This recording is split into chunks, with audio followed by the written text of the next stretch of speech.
Welcome students to Phoenix EDU. આજે આપણે NLM માટે થોડાક MCQ વર્ક ઉપર ફોકસ કરીશું. NLM ચેપ્ટર જે છે એ તમારા 1 ડાયમેન્શન અને 2 ડાયમેન્શન પછી મોશન માટે એક મહત્ત્વનું ચેપ્ટર બની રહે છે. તો જો એના ચેપ્ટરના ફ્લો વિશે આપણે માહિતી મેળવીએ તો સર્વપ્રથમ તો આપણને બળો વિશે માહિતી મળશે આ ચેપ્ટરમાં, કે મુખ્યત્વે બળો કેટલા પ્રકારના છે અને બળો કઈ રીતે કામ કરે છે, એકબીજા ઉપર કઈ પ્રક્રિયાઓ થશે તેના ઉપર ચર્ચા ચાલશે. ત્યારબાદ ન્યૂટનના નિયમો આવશે. પહેલો નિયમ, બીજો નિયમ, ત્રીજો નિયમ. આ ન્યૂટનના નિયમો સાથે કામ કરતા અલગ પ્રકારના બળો, જેને કહેવાય કે સપાટી સાથે લાગતા વળગતા ઘર્ષણના બળો પણ આપણે સમજીશું. ત્યારે સપાટી સમતલ હશે કે પછી ઢાળવાળી હશે, તેના પર આધારિત ગતિ કયા પ્રકારની હશે, આની પણ માહિતી આપણને મળશે.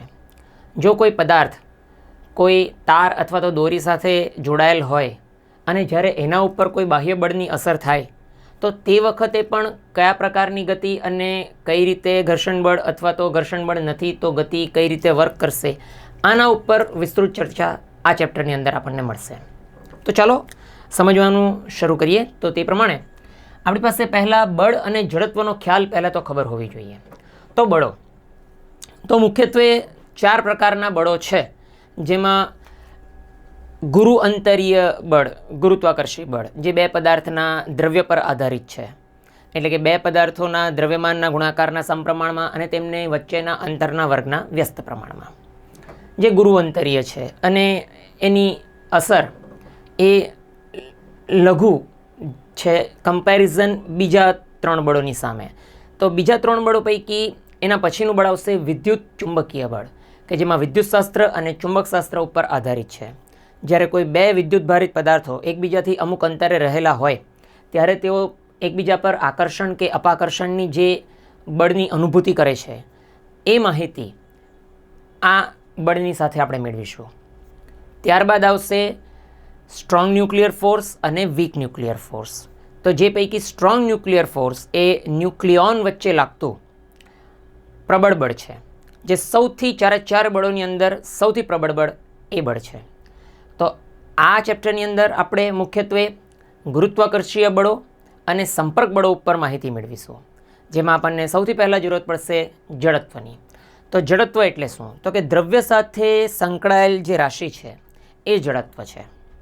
દરેક પદાર્થને એક દ્રવ્ય એટલે કે દળ હોય છે, તે પ્રમાણે એની ગતિ અને એના બળ સાથે અનુરૂપ દરેક ચર્ચા આ જડત્વ પર આધારિત છે, જેમાં સર્વપ્રથમ ન્યૂટનનો પહેલો નિયમ આવશે. તો ન્યૂટનના પહેલા નિયમ અનુસાર પદાર્થ પર જ્યારે કોઈ ચોખ્ખું બાહ્ય બળ અથવા તો જેને કહીશું કે નેટ ફોર્સ એ લાગતું ન હોય ત્યાં સુધી પદાર્થ પોતાની અવસ્થા જાળવી રાખશે. એટલે કે સ્થિર પદાર્થ સ્થિર રહેવાની ટ્રાય કરશે અને ગતિમાન પદાર્થ ગતિમાન રહેવાની ટ્રાય કરશે. તો એકાદ દ્રષ્ટાંતથી આપણે સમજી લઈએ. માનો કે તમે ટ્રેનની અંદર બેઠા છો અને પ્લેટફોર્મ પર ગાડી હજી સ્ટેબલ ઊભી છે અને અચાનક જ ટ્રેન ઝટકા સાથે જ્યારે શરૂ થશે તો આપણી સાથે અનુભવ એવો થયો હશે કે ટ્રેન જેવી ઝટકા સાથે શરૂ થાય એટલે આપણને પાછળ તરફ એક ધક્કો મળે છે. તો આવું થવાનું કારણ શું? તો કે જડત્વનો આ નિયમ. કદાચ એવું બી બને કે આપણે બસમાં બેઠા હોઈએ છીએ અને ડ્રાઈવર અચાનક હાઈવે પર બ્રેક અપ્લાય કરે, એટલે બ્રેક અપ્લાય થતાની સાથે જ આપણે દરેક આ રીતે આગળ તરફ અનુભવ કરીએ છીએ એક આગળ તરફનો ધક્કો. તો કે આનું એક કારણ શું છે? તો કે જડત્વનો આ નિયમ. બીજું છે કે જ્યારે કોઈ પદાર્થ ગતિમાં હોય અને તેને અટકાવવા માટે પણ એક બળની જરૂરત પડે છે, જે છે બાહ્ય બળ. અને ગતિ શરૂ કરવા માટે પણ એક બળની જરૂરત પડે છે, એ પણ બાહ્ય બળ. તો આ રીતે જ્યારે આપણે ચર્ચા કરી તો તેમાં જડત્વનો ગુણધર્મ વર્ક કરે છે કે ગતિમાન પદાર્થ ગતિમાન રહેવાની ટ્રાય કરશે. એટલે કે આપણે જો બેઠેલા હતા અને એકાએક જો ટ્રેન ગતિમાં આવવાની શરૂઆત કરે તો તે વખતે આપણી બોડી આ ગતિને રેઝિસ્ટ એટલે કે વિરોધ કરશે. એટલે ગતિ જે દિશામાં બળ લાગે છે તેનાથી વિરુદ્ધ દિશામાં એક બળ આપણને મળશે. તો ટ્રેનનું આગળ તરફ આપણને ખેંચવું, પરંતુ આપણે જ્યારે સીટ ઉપર બેઠેલા હોઈએ છીએ ત્યારે lower part of the body એ આપણે કનેક્ટેડ થઈએ છીએ સપાટી સાથે, જેને કારણે ટ્રેન સાથે આગળ જવાનું વલણ આપણી બોડી માટે તૈયાર થાય. પરંતુ આપણી અપર બોડી જે મુક્ત છે, એટલે તે વખતે એ દ્રવ્યમાનના હિસાબથી એ ગતિને એ વિરોધ કરીને પાછળ તરફનો ધક્કો આપણને આપશે. સેમ વસ્તુ જ્યારે બસ બ્રેક લગાડે ત્યારે પણ આ જ થશે કે બ્રેક લાગવાની સાથે બોડી આપણી ગતિમાં હતી, તે જ વેગ હતો જે આપણે બસનો વેગ હતો, પરંતુ એકાએક પ્રતિબળ મળતા, બ્રેક મળતાની સાથે બોડી રેઝિસ્ટ કરશે અને એ બોડી આગળ તરફ જે વેગે જઈ રહી હતી તે પ્રમાણે આગળનો ધક્કો એ લેશે. તો આ રીતે આ વર્ક કામ કરે છે બળ, ન્યૂટનનો પહેલો નિયમ. તો એના પર આધારિત MCQ હોય તો ચાલો એને એકવાર જોઈ લઈએ એટલે વધુ આઈડિયા આવશે. તો આગળ વધતા હા, તો અહીં આપણે શરૂઆત કરીએ છીએ MCQની. તો કે અલગ અલગ આપણે દરેક પ્રકારના જે આપણા level 1, level 2, PYQ, teachers discussion and classroom discussion ટોપિકને લાગતા વળગતા હશે તે પ્રમાણે આપણે એક સાથે કવર કરવાનું રાખીશું.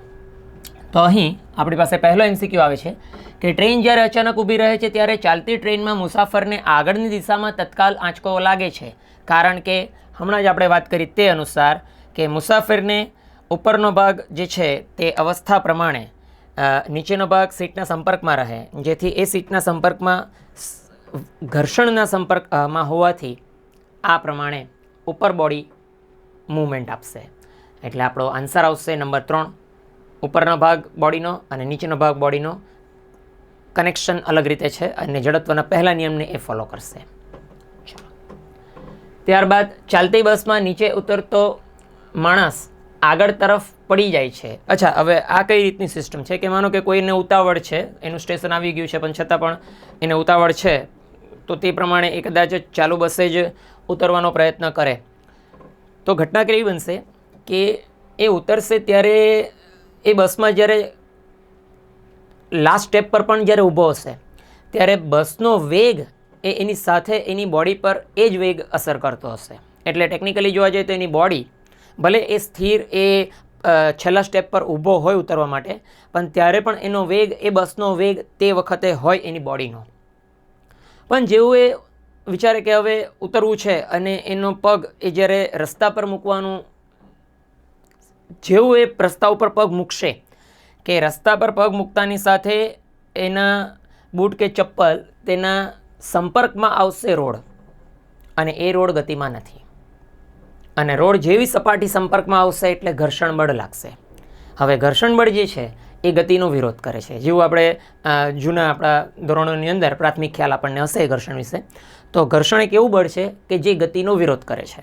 તો તે પ્રમાણે ઉતરતાની સાથે એના જે શૂઝ એને ઘર્ષણને કારણે એની ગતિ અટકાવશે, પરંતુ એની અપર બોડી, જેને કહેવાય કે એના માટે ઉપરનો ભાગ શરીરનો, એ હજી પણ જે બસનો વેગ છે એ વેગ સાથે જવાની તૈયારી બતાવશે. પરિણામે થશે શું કે એના પગને કારણે એની ગતિ અટકે છે અને તેના અપર બોડી પાર્ટ જે ગતિમાં છે, જેને કારણે એને પડી જવાનો અનુભવ થશે, અથવા તો લડખડાતા આગળ જતાં એ પોતાની ગતિ જો બેલેન્સ કરે તો બરાબર, પણ જો વધારે પડતી ગતિ હશે બસની અને અચાનક જો ઉતરશે તો પડી જશે. એટલે આ કન્સેપ્ટ છે અહીંયા. તો એકોર્ડિંગ ટુ ધેટ આપણો આનો આન્સર જે છે તે આવશે નંબર 2, બરાબર, કે રસ્તા વચ્ચે ઘર્ષણ હશે એના હિસાબથી. ચાલો, 3rd વન, ન્યૂટનનો ગતિનો પ્રથમ નિયમ શેનું વર્ણન કરશે? તો કે જડત્વનું. હા, એ જ આપણે વાત કરીએ છીએ હમણાં. ત્યારબાદ 3 પ્રકારના બળો છે. એક છે કેપિટલ E, G અને N, અને કન્વર્ઝન આપેલું છે 1 ફર્મી બરાબર 10⁻⁻15. જો જરૂરત પડતી હશે તો વિચારીએ. તો 2 પ્રોટોન વચ્ચે વિદ્યુતચુંબકીય બળ, ગુરુત્વાકર્ષણ બળ અને પરમાણુ બળોની તીવ્રતા રજૂ કરે છે. તો આપણે હમણાં વાત કરી તે પ્રમાણે સૌથી વધારે જે બળ હશે મૂલ્યમાં એ હશે સ્ટ્રોંગ ન્યુક્લિયર બળ, એટલે કે ન્યુક્લિયોન વચ્ચે લાગતું બળ, સ્ટ્રોંગ ન્યુક્લિયર બળ એ સૌથી વધારે હશે. અને સૌથી ઓછું જે હશે એ ગુરુત્વાકર્ષી બળ હશે, જે આકર્ષી પ્રકારનું જ હશે ફક્ત. અને વિદ્યુત ચુંબકીય બળ આ બંને બળોની વચ્ચે આવશે. તો આ જ્ઞાન પ્રમાણે આપણી પાસે આન્સર જે છે એ સૌથી વધારે સ્ટ્રોંગ ન્યુક્લિયર ફોર્સ અને સૌથી ઓછું ગુરુત્વાકર્ષણ બળ, આ પ્રમાણે આન્સર આવશે આપણો 4. ચાલો, ત્યારબાદ રેલવે સ્ટેશન પર થોભવા જઈ રહેલી ટ્રેન ડબ્બામાં સૌથી ઉપરની બર્થ ઉપર બેઠેલ એક છોકરો લગભગ 2 મીટરના અંતરે તેના હાથની નીચે ઉર્ધ્વ રીતે બેઠેલા તેના ભાઈના ખુલ્લા હાથ તરફ લક્ષ્ય રાખીને એક સફરજન જો નીચે પાડે તો સફરજન શું પડશે? અચ્છા, પહેલાં કન્સેપ્ટ સમજીએ.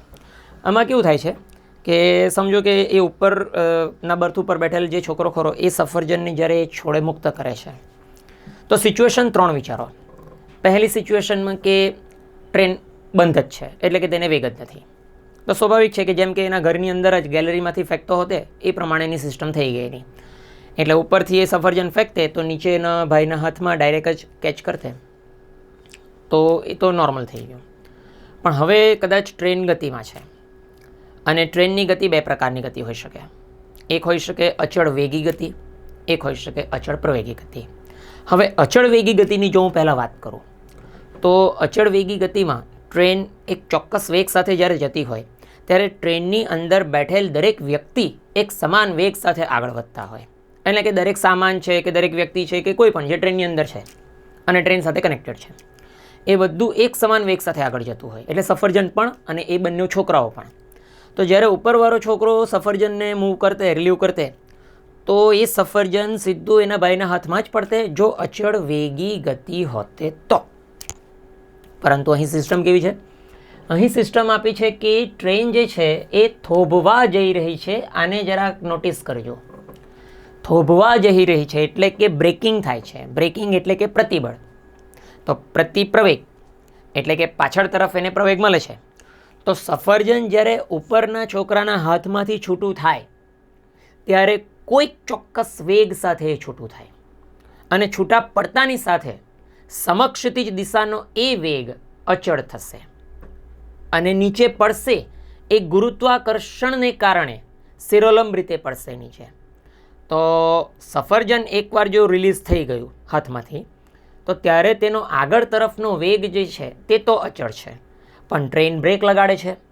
તો ટ્રેનનું બ્રેક લગાડવું એટલે કે સફરજનનું જે સમય દરમિયાન નીચે પડવું તે સમય દરમિયાન બ્રેક વાગીને ટ્રેન થોડી થોભે છે અથવા તો જેને કહેવાય તેના વેગમાં ઘટાડો થાય છે.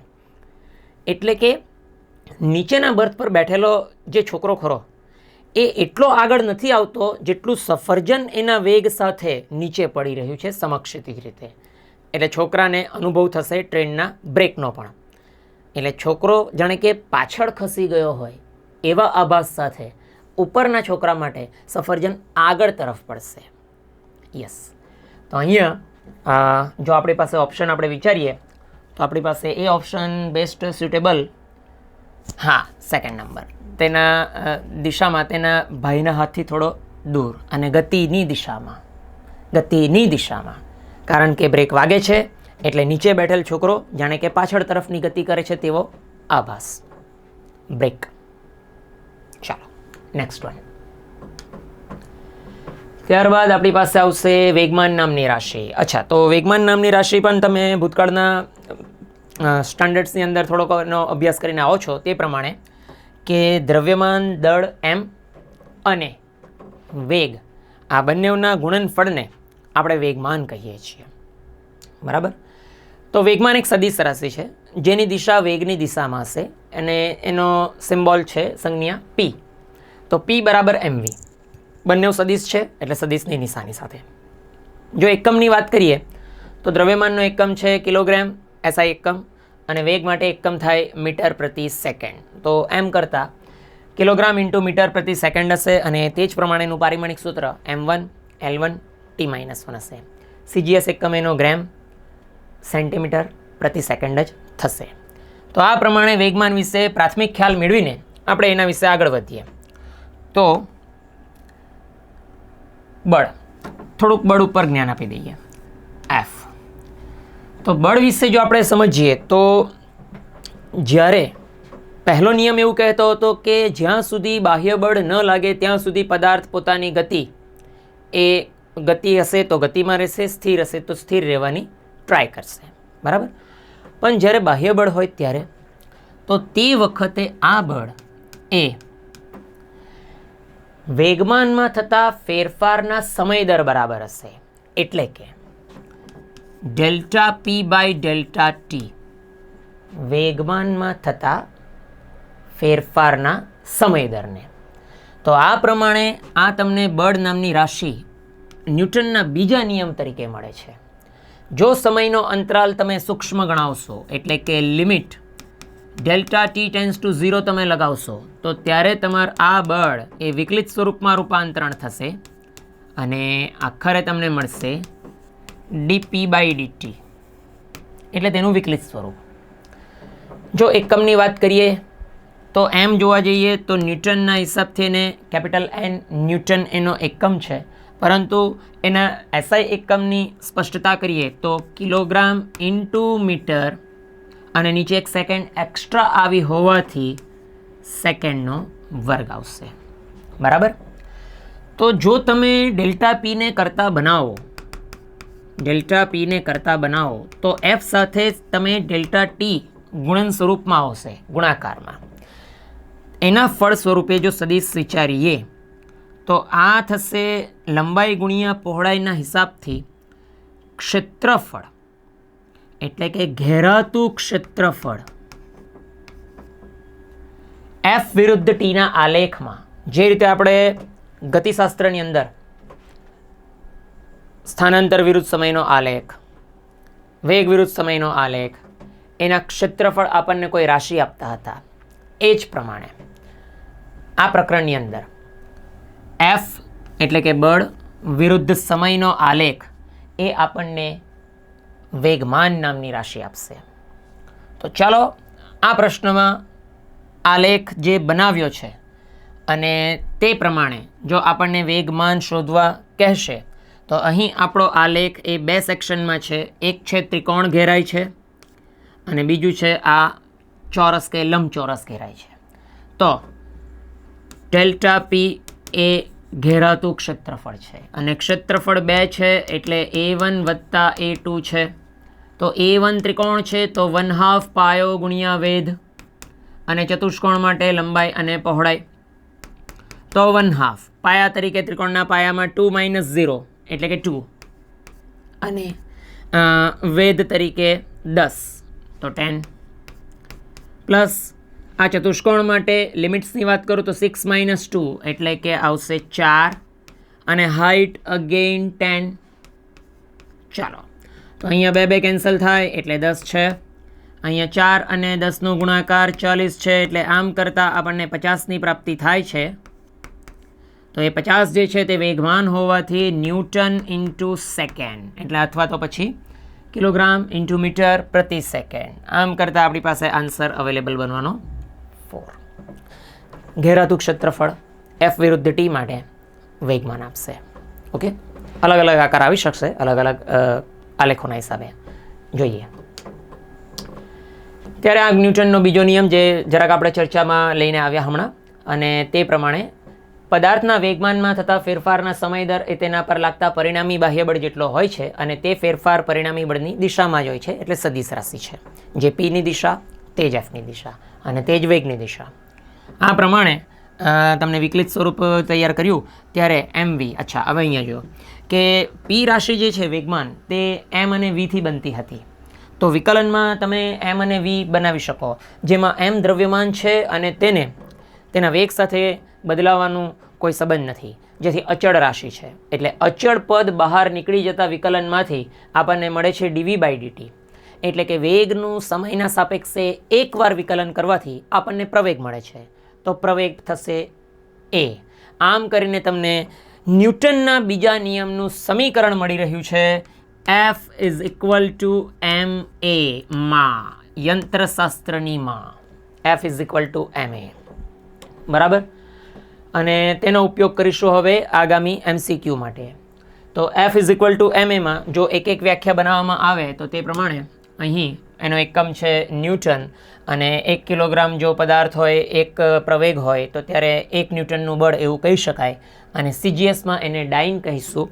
ડાઇન માટે કિલોગ્રામની જગ્યાએ સેન્ટીમીટર યુઝ થશે, મીટરની જગ્યાએ સેન્ટીમીટર યુઝ થશે, એટલે કન્વર્ઝન જે છે એ 10⁵ ઘાતાંક આવશે. તો એ તમે જોઈ શકો છો અહીં કે 1 ન્યૂટન બરાબર 10⁵ ડાઇન. પારિમાણિક સૂત્ર ન્યૂટન કિલોગ્રામ ઇન્ટુ મીટર પ્રતિ સેકન્ડનો વર્ગ m1 l1 t-2 તૈયાર. ચાલો MCQ જોઈએ.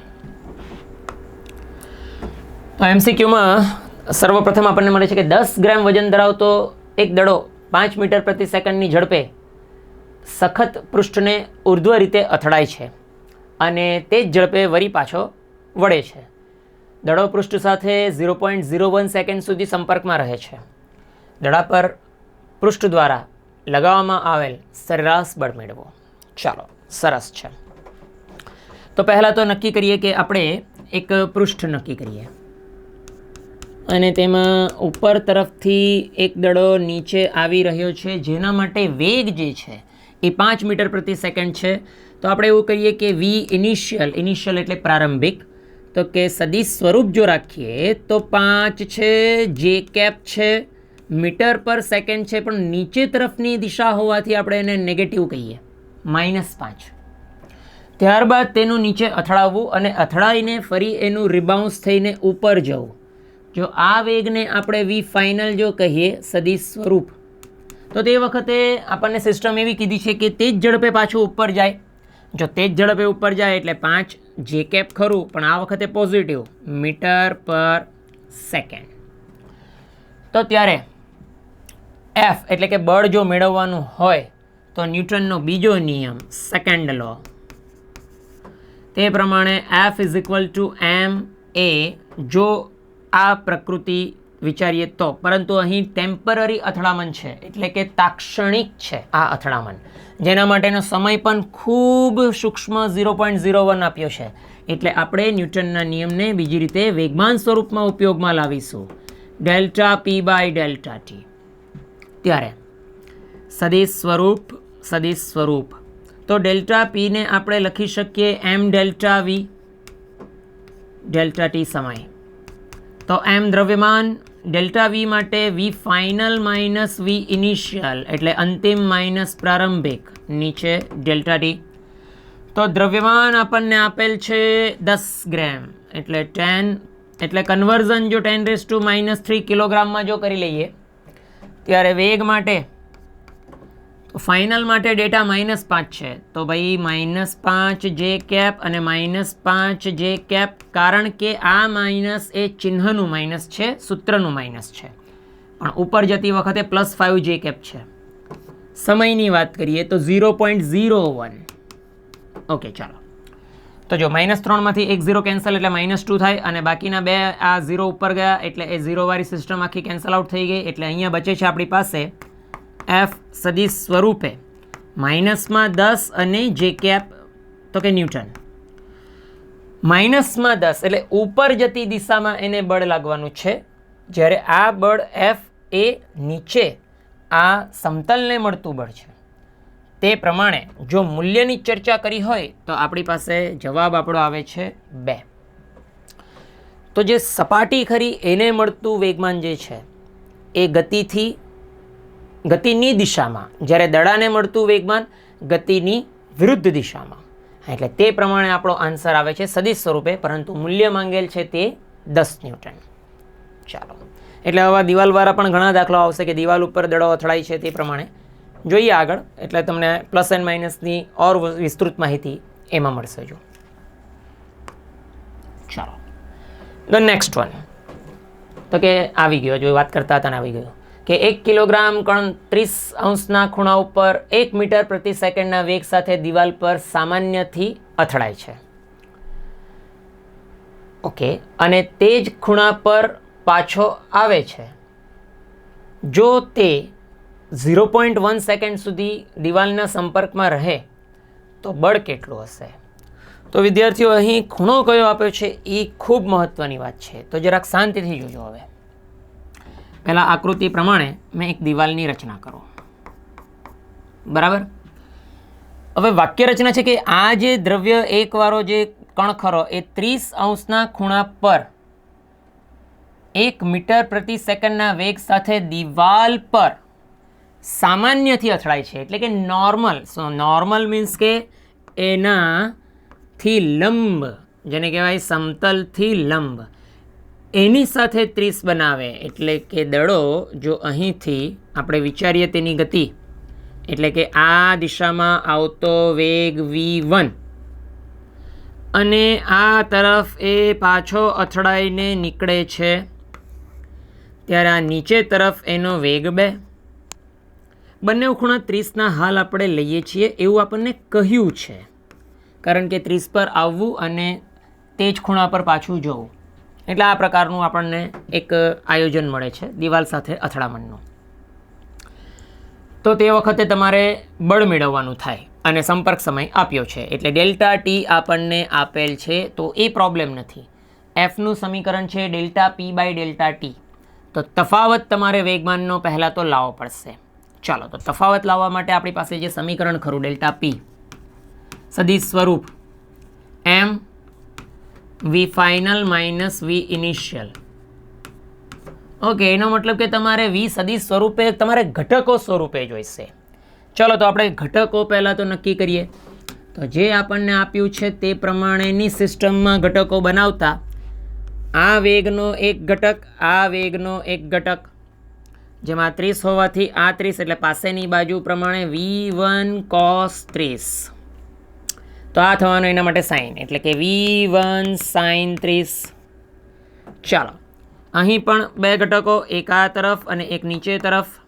જો 30 આ છે તો અનુકોણથી 30 આ જ છે, આ યુગ્મ કોણ હતો, પાસેનો ઘટક થવાનો, એટલે કે તમારા માટે છે v2 તો કે cos 30, જ્યારે આ બાજુ થવાનું v2 sin 30. ચલો, તો એને સદિશ સ્વરૂપે જો અહીંયા ઉતારવાનું થાય તો એમ પહેલા બ્રેકેટની અંદર ફાઇનલના 2, ફાઇનલ એટલે કે આપણે નીચે તરફ વિચારીએ છીએ તે ફાઇનલ છે, તો તેના માટે છે માઇનસ આઈની દિશામાં v2 cos 30 માઇનસ આઈ કેપ, અને બીજું છે આપણા માટે સાઇન, તો એના માટે v2 sin 30 જે કેપમાં છે પરંતુ માઇનસમાં જે કેપમાં છે, બરાબર, નીચે તરફ છે. એ જ પ્રમાણે ઇનિશિયલ, તો આ માઇનસ જે છે તે માઇનસ અને કાઉન્સ ચાલુ ઇનિશિયલ માટેનો, તો એના પણ 2 ઘટકો છે. તો cos પોઝિટિવમાં છે તો કે v1 cos 30 અને પોઝિટિવ આઈ કેપ, ત્યારે તેની સાથે જે સાઇન ઘટક ફરી નીચે તરફ છે, એટલે કે v2 sin 30 અને નેગેટિવ જે કેપ.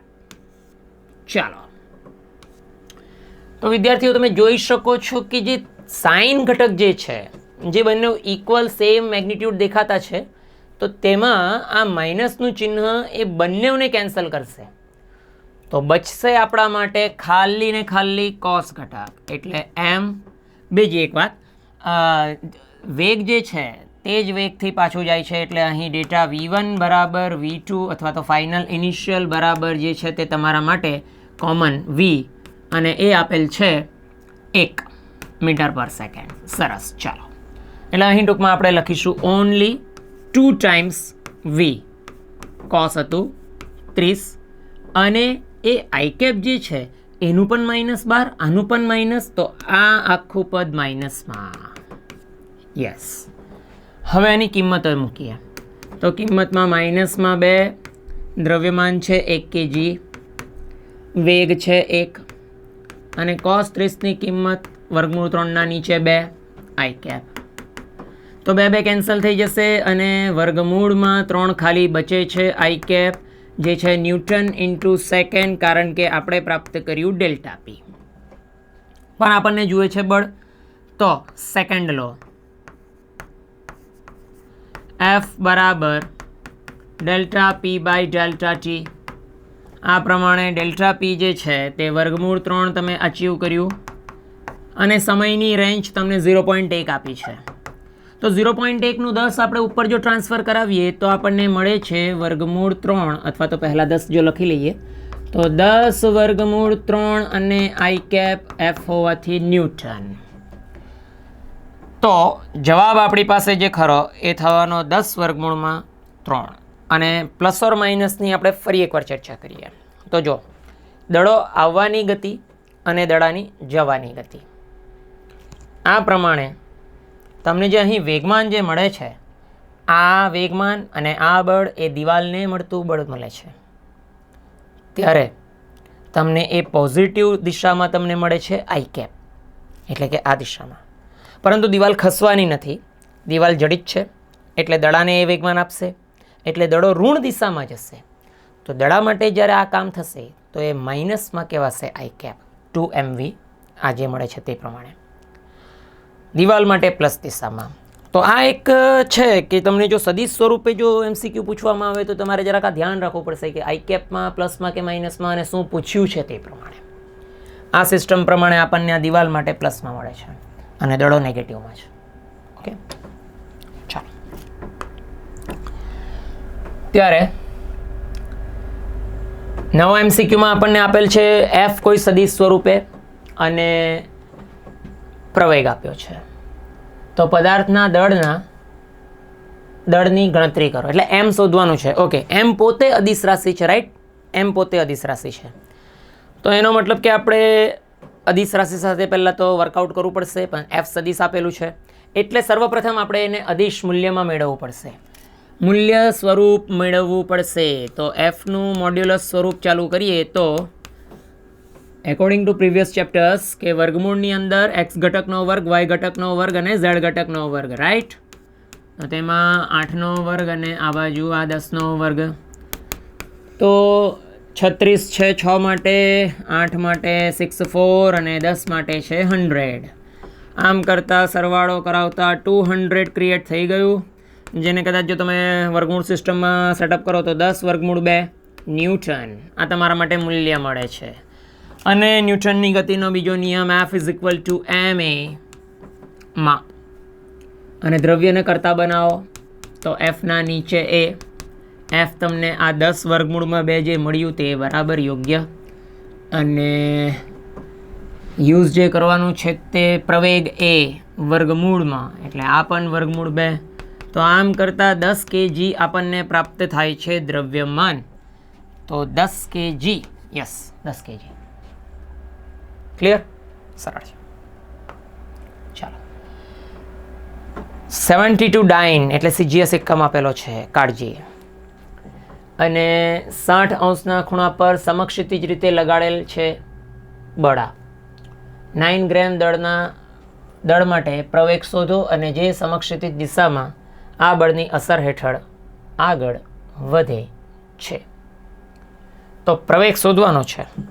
એટલે જો મેં આને એક આકૃતિ સ્વરૂપ બતાવું તો માનો કે આ સપાટી છે સમક્ષિતિજ, બરાબર? અને 72 ડાઇનનું બળ આપવાનું છે 60 અંશના ખૂણા ઉપર સમક્ષિતિજ રીતે. તો બ્લોક રાખીએ, આ બ્લોકનું દ્રવ્યમાન નીચે તરફ mg રાખીએ અને ત્યારે પ્રવેગ શોધવાનો છે. તો F = ma અને 60 ન્યૂટનના ખૂણા પર સમક્ષિતિજ રીતે લગાડેલ છે. તો એવું રાખીએ કે બળની દિશા છે અને 60 અંશનો ખૂણો છે, એટલે આનો ઘટક થવાનો F cos 60. તો આ જે ઘટક ખરો આપણો, એટલે કે જેને કહીશું આપણે કોઈક fx, એ જ એકચ્યુઅલી અસર કરવાનો છે ગતિ માટે. તો fx બરાબર જે m અને ગતિ માટે જવાબદાર. તો અહીં આ fx આપણે લખીએ છીએ F cos 60, જ્યારે દ્રવ્યમાન જે છે તે 9g અથવા તો ગ્રેમ હશે, 9 ગ્રામ CGS છે એટલે. અને પ્રવેગ જે શોધવાનું છે બાકી. આમ કરતાં F 72 cos 60ની વેલ્યુ 1/2 અને 9. તો 8×9 એટલે 8/2 4. તો એ એક્સની પ્રાપ્તિ થઈ રહી છે 4 અને CGS છે એટલે સેન્ટીમીટરમાં આપણે રાખવું પડશે 4. ઓકે, ચાલો. એ જ પ્રમાણે બ્લોક આ વખતે ડ્રો કરીને આપેલું છે, કારણ કે એને ઉપરથી નીચે તરફનું બળ આપેલું છે. તો 50 ન્યૂટનનું બળ આકૃતિમાં દર્શાવ્યા પ્રમાણે જો હોય તો 5 કિલોગ્રામ દળ અને સરળ એટલે કે જેમાં ઘર્ષણ નથી એવી સપાટી, સરળ સપાટી, ઘર્ષણ વિહીન અથવા તો રહિત, તેના ઉપર સ્થિર સ્થિતિમાં લાગુ પડે છે તો પ્રવેગ મેળવો. ચાલો, તો સેમ કન્સ્ટ્રક્શન છે. અહીંયા પણ બે ઘટકો પડશે, એક આ આગળનો ઘટક અને એક આ નીચેનો ઘટક. તેમાં આ જો 60 અંશ છે તો એનો મતલબ તમે એને 30 કહી શકો છો, તો પાસેની બાજુનો 30 થશે. અને જો યુગ્મકોણ લેશો તો તે પ્રમાણે સાઇન થશે. હું એને લઉં છું અહીં 30, એટલે કે આ જગ્યા ઉપર એફ અને cos 30 આ આપણે વિચારીએ છીએ fx, બરાબર. ત્યારે આ નિયમ અનુસાર ફરી એકવાર f બરાબર ma અને પ્રવેગ શોધવાનો થાય તો એને કરતા બનાવીએ તો f cos 30 નીચે જશે દ્રવ્યમાન. ચાલો, તો એફની કિંમત આપણી પાસે છે 50 ન્યૂટન, cos 30 એટલે વર્ગમૂળ 3ના નીચે 2 અને 5 કિલોનું 5. તો અહીંથી 1 5 કેન્સલ થઈ જાય, એટલે કે 5 વર્ગમૂળમાં 3 એવી કિંમત આપણને મળી રહી છે. અને પ્રવેગ હોવાથી મીટર પ્રતિ સેકન્ડનો વર્ગ થઈ રહ્યો છે. આન્સર હશે 3. ઓકે, સરળ. ચાલો, 50 ન્યૂટનનું અચળ મંદતા બળ એટલે કે બ્રેકિંગ ફોર્સ, એટલે કે ગતિ ઘટે છે, બ્રેકિંગ ફોર્સ, મંદ બળ, અને 15 મીટર પ્રતિ સેકન્ડની ઝડપે શરૂઆતમાં આગળ વધતા 20 kg દળના પદાર્થ પર લાગુ થાય છે. પદાર્થને રોકવા માટે તો જો વિદ્યાર્થીઓ અહીંયા સિસ્ટમ જોજો કે શરૂઆતમાં કોઈ વેગ છે અને રૂકે છે, એટલે તમે ફાઇનલ અને ઇનિશિયલની ચર્ચા કરી જ લ્યો કે વી ઇનિશિયલ જેને કહેવાય 15 આપણને આપેલ છે શરૂઆત, અને વી ફાઇનલ એટલે કે અંતિમ, થોભી જવું એટલે કે રૂકી જવું 0. ત્યારે સમય પૂછેલ છે તો ટાઈમ માટે આપણી પાસે સમીકરણ બને વી ફાઇનલ માઇનસ વી ઇનિશિયલ બરાબર એ અને ટી. તો આમાં પ્રવેગ હજુ અધૂરી માહિતી થઈ ગઈ, તો આપણે મેળવવું પડશે તો સેકન્ડ લો. આ પ્રમાણે આપણે જો તૈયાર કરીએ તો F is equal to ma, પ્રવેગને કરતા બનાવતા F નીચે m, F 50 ન્યૂટન, દ્રવ્ય 20, એટલે ચાલો કેન્સલ 0 અને 2.5 મીટર પ્રતિ સેકન્ડ. પરંતુ યાદ રાખજો આ બ્રેકિંગ ફોર્સ છે, હા વિદ્યાર્થીઓ, એટલે બ્રેકિંગ ફોર્સને તમે જો બ્રેકિંગ ફોર્સ કહેશો તો તે વખતે તમારું બ્રેકિંગ ફોર્સ એકચ્યુઅલી માઇનસમાં હોય છે. એટલે મૂલ્ય અહીં જો માઇનસ હોય તો આ પ્રતિ પ્રવેગ માઇનસ કહેવાશે. એની કિંમત તમારે ત્યાં જો લખવાની થાય તો થોભી જવું અંતિમ 0, શરૂઆત 15, માઇનસ 2.5 પ્રવેગની પ્રાપ્તિ અને સમય ટી પ્રાપ્ત કરીએ તો 15ના નીચે 2.5, એમ કરતાં 0 ઉપર જો જાય તો 150 / 25 એટલે 6. 6 સેકન્ડ્સ તૈયાર. ચાલો 6 સેકન્ડ્સ. નેક્સ્ટ 3 કિલોગ્રામ દ્રવ્યના પદાર્થ પર કામ કરતું અચળ બળ પદાર્થની ગતિની દિશામાં 25 સેકન્ડમાં તેની ઝડપ 2 થી 3.5 બદલી નાખે છે. તો દિશા શું હશે? દિશા માટે તો જો જે દિશામાં વેગ વધતો હશે એટલે કે બળ લાગે છે, પ્રવેગ લાગે છે, તો તે જ દિશામાં હશે. પણ આની આગળના કિસ્સામાં જેમ બ્રેકિંગ ફોર્સ આપેલું તો વેગ ઘટીને થોભી જાય એટલે પ્રતિપ્રવેગ, તો ગતિની વિરુદ્ધ દિશામાં એ એમસીક્યુમાં, જ્યારે આ એમસીક્યુમાં બનવાનું આપણને ગતિની દિશામાં જ, કારણ કે વેગ વધી રહ્યો છે, બરાબર, એટલે પ્રવેગ છે. તો દાખલો તો સેમ કેટેગરી પર બનવાનો આપણા માટે. કઈ રીતે થયું? તો કે વી ફાઇનલ બરાબર વી ઇનિશિયલ એટી.